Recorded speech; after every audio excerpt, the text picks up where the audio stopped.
मनुष्यों के कर्मों को, मनुष्य के भाव को, आदियों को सबको समझा के रख देगा। एक राजा था, वह राजा अपने राज्य में बहुत बड़ा फंक्शन किया। राजा का जन्मदिन था, फंक्शन यानी उत्सव आदि। तो उस उत्सव में वे एक नृत्यांगना जो नाचती हैं जा जा करके, अपने यहाँ कोई भी प्रोग्राम वगैरह होता है, स्टेज शो आदियों में बुलाते हैं नृत्य करने वाली नृत्यांगनाओं को। तो राजा भी नृत्यांगना को बुलाए।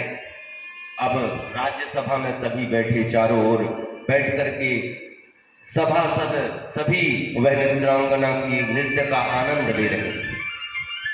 अब कोई नृत्य करता है तो उसका नृत्य अच्छा लगता है या अच्छा लगे तो पैसे उड़ाते हैं, देखे होंगे, पैसे उड़ाते हैं। तो राजा भी अपने पुत्र को, अपनी पुत्री को और अपने गुरुदेव को, उस दिन वे अपने गुरुदेव को भी निमंत्रण पहुंचाए कि गुरुदेव आज हमारे राज्य में उत्सव मनाया जा रहा है, तो कृपया कर आप भी आकर के और अपना आशीर्वाद प्रदान करें। गुरुदेव महाराज भी आए थे, सभी को राजा स्वर्ण के सिक्के दे दिए कि अच्छा लगे तो देना, निछावर बोलते, निछावर देना। अब कार्यक्रम चलता रहा, चलता रहा, चलता रहा। समय बीतता गया, 1 घंटे हुए, 2 घंटे हुए, 3 घंटे हुए। तो जैसे ही 3 घंटा हुए वैसे ही जो बालक थे, तबला वादक, उनका स्वर गड़बड़ाने लगा, राजा का पारा चढ़ने लगा। जैसे ही संगीत में कोई भी चीज में गड़बड़ी होती है ना, तो सुनने वाला का दिमाग खराब हो जाता है। उसी प्रकार वादक तबला का स्वर बिगड़ने लगा, तबला राजा का दिमाग चढ़ने लगा। नृत्यांगना देखी, कही कि गड़बड़ ना हो जाए, तो अपने वादक की ओर देख करके एक ही शब्द बोलती, कहती है बहुत गई थोड़ी बची येहू बीती जाए। बहुत गई थोड़ी बची येहू बीती जाए। यह बात सुन करके, और जो गुरुदेव भगवान थे राजन के, वे उठे और अपने हाथ में जितने भी स्वर्ण मुद्रा पकड़े हुए थे ना, वह नृत्यांगना को दे दी। उसकी पुत्री भी दे दी, उसके पुत्र भी दे दी। राजा को यह बात समझ में नहीं है कि भैया ऐसा क्या नृत्य दिखा दी, इतना क्या प्रसन्नता हो गई कि मेरी पुत्री, मेरे पुत्र, गुरुदेव भगवान सब जितने भी स्वर्ण द्रव्य रखे हुए थे वह सब नृत्यांगना को दे करके रख दी। प्रेम पूर्वक प्रणाम करके, और राजन पहले अपने गुरुदेव भगवान से पूछे कि हे भगवान, यह नृत्यांगना में आपको ऐसा क्या अच्छा लगा जिसे देख करके आप अपने पूरे ही स्वर्ण की मुद्रा दे दी। प्रेम पूर्वक हंस करके और वह संत भगवान राजन को बताते हैं कि राजन, इतना समय बीत गया भगवान की भक्ति करते, भगवान का भजन करते, भगवान का ध्यान करते, लेकिन 1 मिनट में ही वह सब भजन ध्यान का पूरा काम तमाम हो गया। कैसे?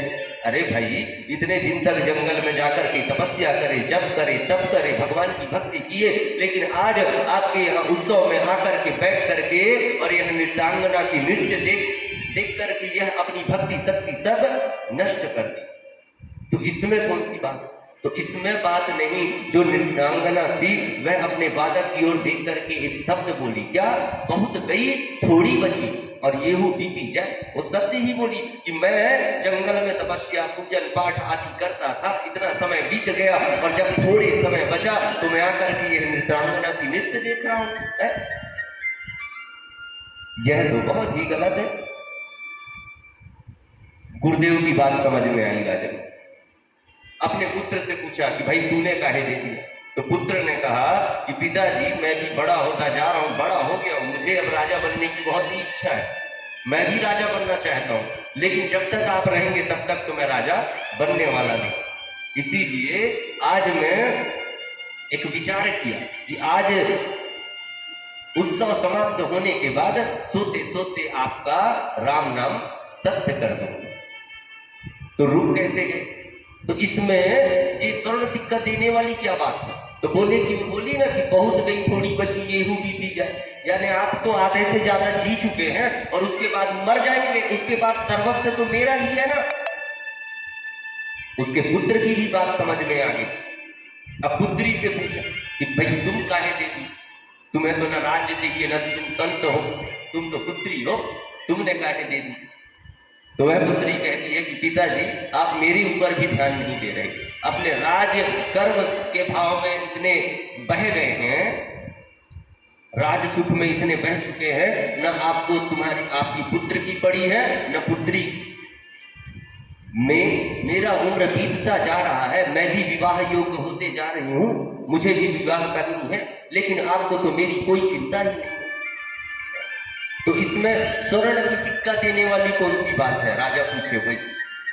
तो बोली कि इसमें ये बात है कि आज उत्सव के बाद आपके बाहर वाले हट्टे कट्टे जो द्वारपाल खड़े रहते हैं ना, उनके साथ 9 2 11 होने वाली थी, लेकिन यह नृत्यांगना के बोलने से मेरी बुद्धि सुधर गई, और मेरी बुद्धि सुधर गई तो मैं